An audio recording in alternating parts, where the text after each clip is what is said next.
Chapter 2. What Lucy Found There.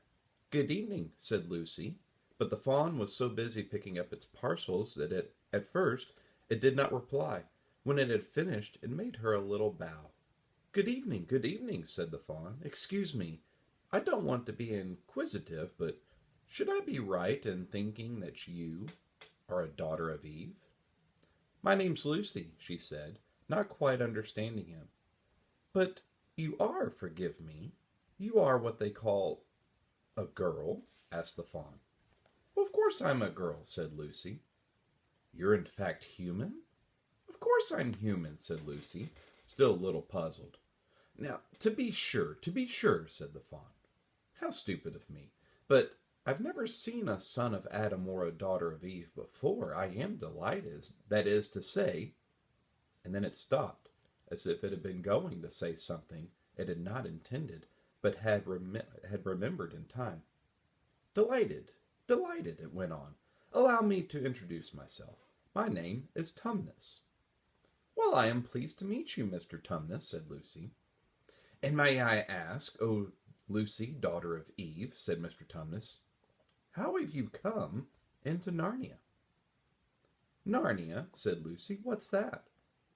"Well, this is the land of Narnia," said the fawn, "where we are now, all that lies between the lamp-post and the great castle of Cair Paravel on the eastern sea. And you have come from the wild woods of the west?" "Well, I got in through the wardrobe in the spare room," said Lucy. "Ah," said Mr. Tumnus in a rather melancholy voice, "if only I had worked harder at geography when I was a little fawn, I should no doubt know all about those strange countries. It is too late now." "Well, but they aren't countries at all," said Lucy, almost laughing. "It's only just back there. At least, well, I'm not sure. It is summer there." "Meanwhile," said Mr. Tumnus, "it's winter in Narnia, and has been for ever so long, and we shall both catch cold if we stand here talking in the snow. Daughter of Eve, from the far land of Spare where eternal summer reigns around the bright city of Wardrobe, how would it be if you came and had tea with me?" "I thank you very much, Mr. Tumnus," said Lucy, "but I was wondering whether I ought to get back." "Well, it's only just around the corner," said the fawn, "and there'll be a roaring fire and toast and sardines and cake." "Well, it's very kind of you," said Lucy, "but I shan't be able to stay long." "Well, if you'll take my arm, daughter of Eve," said Mr. Tumnus, "I shall be able to hold the umbrella over both of us. That's the way. Now, off we go." And so Lucy found herself walking through the wood arm in arm with this strange creature, as if they had known one another all their lives. They had not gone far before they came to a place where the ground had become rough, and there were rocks all about, and little hills up and little hills down, and at the bottom of one small valley Mr. Tumnus turned suddenly aside, as if he were going to walk straight into an unusually large rock. But at the last moment Lucy found he was leading her into the entrance of a cave. As soon as they were inside, she found herself blinking in the light of a wood fire.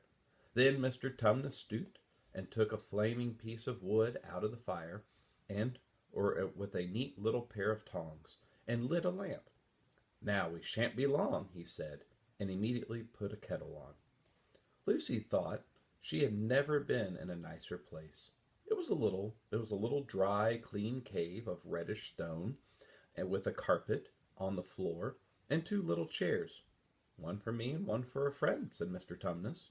"And a table and a dresser and a mantelpiece over the fire, and above a great picture of an old fawn with a gray beard." In one corner there was a door which Lucy thought must lead to Mr. Tumnus's bedroom, and on one wall was a shelf full of books. Lucy looked at these while he was setting out the tea things.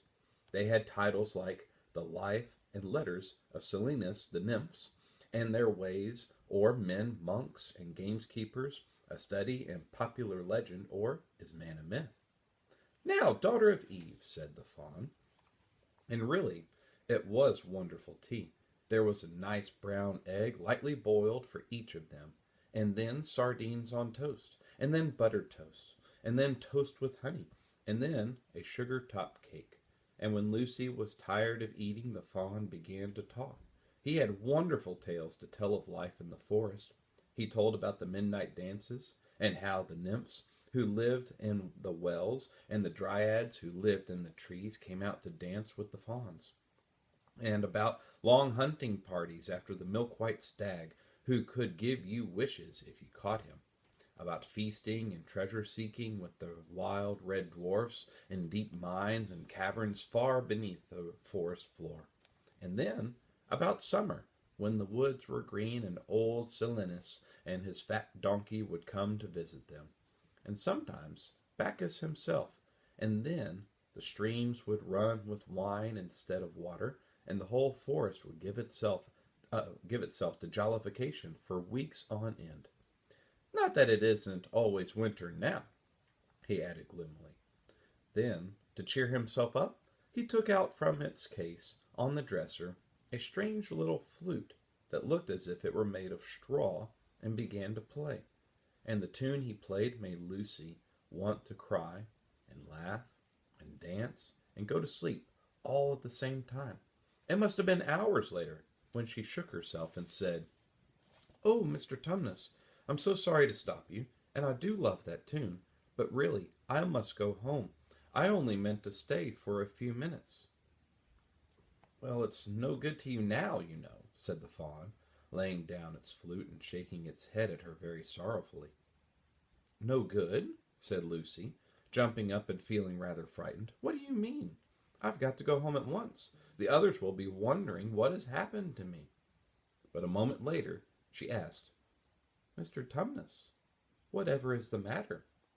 For the fawn's brown eyes had filled with tears, and then the tears began trickling down its cheeks, and soon they were running off the end of its nose, and at last it covered its face with its hands and began to howl. "Mr. Tumnus, Mr. Tumnus," said Lucy in great distress. Please don't. What is the matter? Aren't you well? Dear Mr. Tumnus, do tell me what is wrong." But the fawn continued sobbing as if its heart would break. And even when Lucy went over and put her arms around him and lent him her handkerchief, he did not stop. He merely took the handkerchief and kept on using it, wringing it out with both hands whenever it got too wet to be any more use, so that presently Lucy was standing in a damp patch. "Mr. Tumnus," bawled Lucy in his ear, shaking him, "do stop at once. You ought to be ashamed of yourself, a great big fawn like you. What on earth are you crying about?" "Oh," sobbed Mr. Tumnus, "I'm crying because I'm such a bad fawn." "I don't think you're a bad fawn at all," said Lucy. "I think you're a very good fawn. You are the nicest fawn I've ever met." "Oh, you wouldn't say that if you knew," replied Mr. Tumnus between his sobs. "No, I'm a bad fawn. I don't suppose there ever was a worse fawn since the beginning of the world." "Well, what have you done?" asked Lucy. "My old father now," said Mr. Tumnus. "That's his picture over the mantelpiece. He would never have done a thing like this." "A thing like what?" said Lucy.